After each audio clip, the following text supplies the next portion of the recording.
Hello students, आज हम लोग जो क्वेश्चन करने वाले हैं वो मैट्रिक्स से क्वेश्चन है हमारा। मैट्रिक्स में जो क्वेश्चन है ये भी काफी इंपॉर्टेंट क्वेश्चन है आपके एग्जामिनेशन पॉइंट ऑफ व्यू से।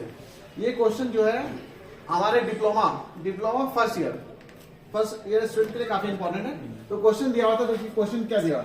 क्वेश्चन हमारे पास मैट्रिक्स ए है जिसका जो डायमेंशन दिया हुआ मैट्रिक्स का, इसमें 2 रो है, देख सकते हैं 2 रो है 3 कॉलम है। ये किस टाइप का मैट्रिक्स है? 2x3 मैट्रिक्स है। 2x3 मैट्रिक्स क्यों? 2 stands for row and 3 stand for column. तो ये हमारे पास 2 रो है, that is R1 and R2, 2 column हो गया, और ये हमारा C1 C2 C3, तो 2x3 मैट्रिक्स बोल सकते हैं। सिमिलरली जो बी मैट्रिक्स हमारा यहाँ पे देख सकते 3 कॉलम 3 रो है हमारे पास, कितना? R1 R2 R3, तो यहाँ पे 3 इंटू कितना हो रहा है? कितना कॉलम है जी? 2, तो 3 इंटू 2 मैट्रिक्स है। तो यहाँ पे 2 इंटू 3 मैट्रिक्स है, 3 इंटू 2 मैट्रिक्स है। तो हम लोग क्या करें, इसको मल्टीप्लाई करने वाले हैं, ए इंटू बी करने वाले। ए इंटू मीन्स 2 मैट्रिक्स ए दिया हुआ है, हाँ, तो यहाँ पे बात हो रही है ए मैट्रिक्स है बी मैट्रिक्स है, इसको हम लोग गुना करने वाले हैं। तो हमारा मैट्रिक्स यहाँ दिया 2 इंटू 3 मैट्रिक्स दिया होगा, यहाँ पे 3 इंटू 2 मैट्रिक्स दिया। तो यहाँ पे पहला मैट्रिक्स जो है, पहला मैट्रिक्स ए है और दूसरा मैट्रिक्स बी है, इसको गुना कर रहे हैं ना। गुना कर रहे हैं तो यहाँ पे देख सकते हो ये पहला मैट्रिक्स का जो कॉलम है, पहला मैट्रिक्स का कॉलम है और दूसरा मैट्रिक्स का रो है, सेम होना चाहिए। मैट्रिक्स मल्टीप्लिकेशन के लिए पहला मैट्रिक्स का कॉलम, जो यहाँ पे कॉलम मैट्रिक्स जो बोलते हैं हम लोग, इसका जो यहाँ पे 3 जो डायमेंशन दिया हुआ है वो must be same equal to the row of second matrix. तो रो यहाँ कितना है? 3 दिया हुआ और कॉलम जो फर्स्ट मैट्रिक्स का 3 है, तो यहाँ पे बोल सकते हैं ये तीनों को सिंपल से उड़ा दो। उड़ाने का मतलब है जो फाइनल रिजल्ट होने वाला है यहाँ पे वो कितना डायमेंशन का मैट्रिक्स बनने वाला है। देखिए यहाँ कितना 2 है, यहाँ पे कितना बचा? 2 है, तो 2 इंटू 2 मैट्रिक्स बनेगा। कितना बनेगा? 2 इंटू 2 मैट्रिक्स बनेगा। सुना? तो यहाँ पे ये समझ आया, मोटा मोटा बात समझ आया होगा कि जो पहला मैट्रिक्स ए वाला है, इसका जो कॉलम है वो 3 है, 3 कॉलम है, और दूसरा मैट्रिक्स है उसका रो कितना? 3 है, तभी मल्टीप्लिकेशन पॉसिबल होगा। यहाँ पे दूसरा मैट्रिक्स का 3 रो था और पहला मैट्रिक्स का 3 कॉलम था, तभी मल्टीप्लिकेशन पॉसिबल हो पा रहा है। अगर इसको जस्टिफाई यहाँ पे देख सकते हैं, मान लेते हैं ऐसा कुछ मैट्रिक्स है, 2 मैट्रिक्स दिया हुआ है जिसका 2 इंटू 3 डायमेंशन मैट्रिक्स दिया हुआ और 2 इंटू 3 डायमेंशन मैट्रिक्स दिया, तो ये पॉसिबल मल्टीप्लिकेशन पॉसिबल ही नहीं होगा, मल्टीप्लिकेशन पॉसिबल नहीं होगा। क्यों? क्योंकि इसका जो पहला मैट्रिक्स का कॉलम जो हमारा 3 है और दूसरा मैट्रिक्स का रो कितना होना चाहिए? 3 होना चाहिए। यहाँ पे सिंस हमारे पास 2 है, so therefore we are not able to multiply this matrix to this matrix. Okay, तो हम लोग यहाँ पे ये समझ आ गया। तो हम लोग यहाँ पे बोल सकते हैं ना जी, इसका जो रिजल्टेंट मैट्रिक्स है, रिजल्टेंट मतलब होता है इसका जो ए इंटू बी मैट्रिक्स है उसका जो डायमेंशन कितना होने वाला है? 2 इंटू 2 होने वाला है। ये काफी इंपॉर्टेंट था, ठीक है। अब देखो हम लोग, अब सिंपल सी बात हो रही है यहाँ पे कि हम लोग क्या करें, मल्टीप्लाई करेंगे। तो मल्टीप्लाई करने का तरीका क्या था? यहाँ पे कुछ वैल्यू होगा, तो मान लेते एक्स मान लेते हैं। यहाँ पे कितना वैल्यू होगा? वाई होगा, कुछ होगा, यहाँ जेड होगा, यहाँ कितना होगा? पी होगा। कोई दिक्कत है क्या? अब हम लोग सिंपल से क्या करें, एक्स का वैल्यू निकालेंगे। एक्स का वैल्यू निकालने का तरीका क्या होगा? यहाँ पे जो R1 है, ये R1 है, इसका C1 हो गया, तो R1 इंटू C1 होगा जी, R1 इंटू C1। तो R1 का वैल्यू कितना? 1 हो गया, 1 इंटू 1 करेगा, तो 1 इंटू 1 कितना होता है? 1 होता है। -2 इंटू -1 कितना होगा? +2, तो +2 मतलब क्या होगा? दैट इज +2 हो जाएगा। अगेन 3 इंटू 2 हो जाएगा, कितना होगा? 6, 3 दूनी कितना? 6 हो गया, तो यहाँ 6 है, 2 8 8 है 9, तो x के लिए हम लोग रिप्लेस करेंगे 9 से, तो हमारा जो मैट्रिक्स बनेगा यहाँ पे 9 हो गया। कोई दिक्कत है? अगेन यहाँ देख लो, हम लोग y का वैल्यू निकालेंगे। y का वैल्यू कैसे निकालोगे? That is R1 into C2 करेगा जी, ये R1 हो गया और ये C2 हो गया। ओके, R1 इंटू C2 बात हो रही है, तो यहाँ R1 का वैल्यू कितना हो जाएगा? देख लो यहाँ पे R1 का वैल्यू 1 इंटू 3 हो जाएगा, 1 इंटू 3 कितना होगा? 3 होगा, और -2 इंटू 0 0 होता है, और यहाँ 3 इंटू 4 कितना? 12 हो जाएगा, तो 4 के 12 प्लस 2 कितना? 15 हो जाएगा, यहाँ 15 डाल दो। कोई दिक्कत है क्या?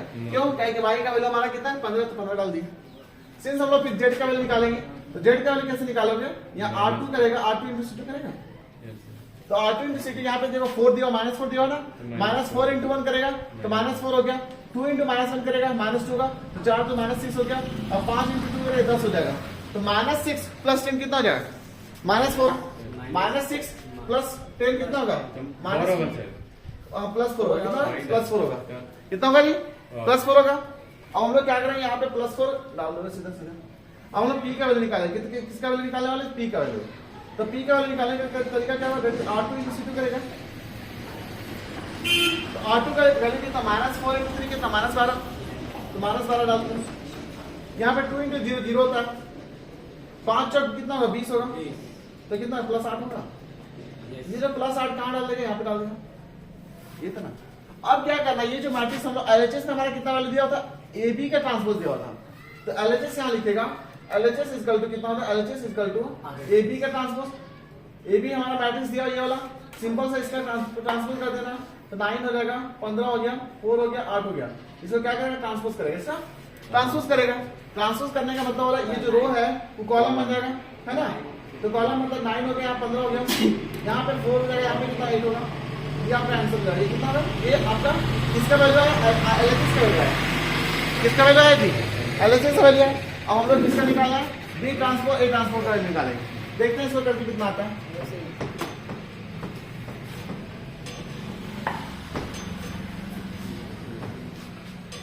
तो बी ट्रांसपोज का वैल्यू यहाँ बी दिया हुआ है जी, तो बी ट्रांसपोज क्या होता है, सिंपल से ये जो रो दिया हुआ ये वाला, ये जो रो दिया इसको कॉलम में बदल दोगे, तो कॉलम कितना 1 हो जाएगा, 3 हो जाएगा, -1 होगा, 0 होगा, 2 होगा, 4 होगा, तो देख सकते 2 रो हो गया यहाँ पे कॉलम और 3 कॉलम हो गया, देख सकते हैं ना जी। ट्रांसपोज में क्या होगा, ये जो रो हो जाएगा कन्वर्ट हो जाएगा कॉलम में, कॉलम हो जाएगा रो हो जाएगा, देख सकते हैं 3 × 2 मैट्रिक्स था, 2 × 3 हो गया। ओके, अब हम लोग क्या करेंगे, यहाँ पे अगेन हम लोग ए ट्रांसपोज निकालेंगे। ए ट्रांसपोज में देख सकते हैं 2 रो है, 2 रो को सिंपल से कन्वर्ट करना कॉलम में, तो 1 हो जाएगा, फिर यहाँ कितना -2 हो जाएगा, 3 होगा, -4 होगा, 2 होगा, 5 होगा, तो यहाँ पे कितना होगा, 2 × 3 मैट्रिक्स था, कितना होगा, 3 × 2 मैट्रिक्स होगा। ओके, अब क्वेश्चन क्या बोल रहा था, क्वेश्चन बोल रहा था कि आप मल्टीप्लाई करिए बी ट्रांसपोज को इंटू ए ट्रांसपोज को। तो एक चीज आप देख ऑब्जर्व भी कर सकते हैं यहाँ पे कि बी ट्रांसपोज का मैट्रिक्स का डायमेंशन कितना है, 2 × 3 का है, और इसका डायमेंशन कितना 3 × 2 है, तो 3 × 3 कैंसिल है, तो यहाँ पे मल्टीप्लिकेशन क्या पॉसिबल है, क्यों, क्या है कि पहला मैट्रिक्स जो मल्टीप्लाई कर रहे हैं उसका जो कॉलम है वो 3 है, और दूसरा जो मैट्रिक्स है उसका जो रो है वो कितना 3 है, तो दिस इज पॉसिबल, यही तो कॉन्सेप्ट था। तो यहाँ जो कॉन्सेप्ट 3 × 3 कट गया, तो 2 मतलब इसका जो मैट्रिक्स बनने वाला है वो क्या बनेगा जी, 2/2 का मैट्रिक्स बनेगा, ये बनेगा जी, क्यों, यहाँ 2 है, यहाँ 2 है। अब हम लोग क्या करें, सिंपल से यहाँ पे मान लेते हैं, कुछ मान लो P मान लो, Q मान लो, R मान लो, S मान लो, कोई दिक्कत है क्या, तो P का वैल्यू निकाल के देखते हैं। P का वैल्यू निकालने का तरीका क्या हो जाएगा, ये हमारा क्या R1 × C1 होगा, ये R1 हो जाएगा, और ये हमारा कितना C1 होगा, ये होगा ना जी, ये दोनों को मल्टीप्लाई कर रहे हैं, तो हम लोग सिंपल से क्या हो गया, ये R1 हो गया, ये C1 हो गया, तो कितना होगा, 1 होगा, 1 × 1 हो जाएगा, 1 × 1 -1 -2 कितना होगा, +2, तो +1 प्लस कितना 3 हो जाएगा, और 2 और 3 कितना होता है 5, तो कितना हो जाएगा, 1 हो जाएगा, +2 हो जाएगा, +6 हो जाएगा ना, तो 6 और 2 कितना 8, 8 आएगी 9, तो 9 हो जाएगा। तो हम लोग सिंपल सा P की जगह रिप्लेस कर दोगे कितना से, 9 से, कोई दिक्कत है क्या। अगेन हम लोग अगेन निकालेंगे किसका, Q का वैल्यू निकालेंगे। Q का वैल्यू कैसे निकालोगे, यहाँ पे R1 × C2, R1 × C2, तो यहाँ पे देख सकते हैं R1 हमारा ये वाला, C2 हमारा ये वाला है, तो अब 1 × -4 कितना होगा, -4 होगा, 1 × -4 होगा, -1 × 2 कितना होगा, -2 होगा, और 2 × 5 कितना होगा, +10, तो 4 और 2 6 होगा, -6 पर कितना +4 होगा, तो अब यहाँ पे मोटे मोटे कितना डाल दीजिएगा, +4, कोई दिक्कत है पिंटू। अब आगे देखिए हम लोग R का वैल्यू निकालेंगे, R का वैल्यू निकालेंगे सिंपल तरीका, R2 × C1 होगा, क्यों, ये R2 है और ये हमारा C1 है, तो 3 × 1 कितना होगा, 3 होगा, और 0 × -0 होगा, और 4 के कितना होगा, 12, कितना होगा, 15 है, जहाँ पे R दिख रहा है वहां कितना डालेगा नहीं, 15, तो दिक्कत है क्या। हम लोग क्या निकालेंगे, S का वैल्यू निकालेंगे, S का वैल्यू कैसे निकालेंगे, R2 × C2, R2 देख सकते ये वाला है, C2 हमारा ये वाला, 3 × -4 जाएगा कितना, -12, 0 × 0 हो जाएगा, +0, और 4 × 20 कितना 20 होगा, तो कितना आएगा, 8 आएगा। आप यहाँ पे 8 पुट करिए, S के लिए 8 पुट करिए, तो ये हमारा क्या, ये हमारा क्या RHS है, कितना RHS, LHS हमारा देख सकते कितना है, तो ये वाला, तो मिलाइए LHS = RHS हुआ, देखिए बराबर हुआ, हैंड्स प्रूव्ड, तो दिस इज अ कॉन्सेप्ट। तो ये हम लोग एग्जामिनेशन पॉइंट ऑफ व्यू से हम लोग यहाँ पे क्या क्या सीखे, देखो पहला हम लोग सीखे मल्टीप्लिकेशन जो होता है मैट्रिक्स का, उसका जो पहला जो मैट्रिक्स होता है उसका जो कॉलम हो गया, और दूसरा जो मैट्रिक्स हो गया उसका जो रो हो गया, ये सेम होना चाहिए, अगर सेम नहीं होगा तो मल्टीप्लाई नहीं कर पाएंगे। तो हम लोग यहाँ पे जो सॉल्व कर रहे थे तो हर हमारा ये मल्टीप्लिकेशन सेटिस्फाई हो रहा था, तो हमारा ये रिजल्ट हुआ, ठीक है, थैंक यू।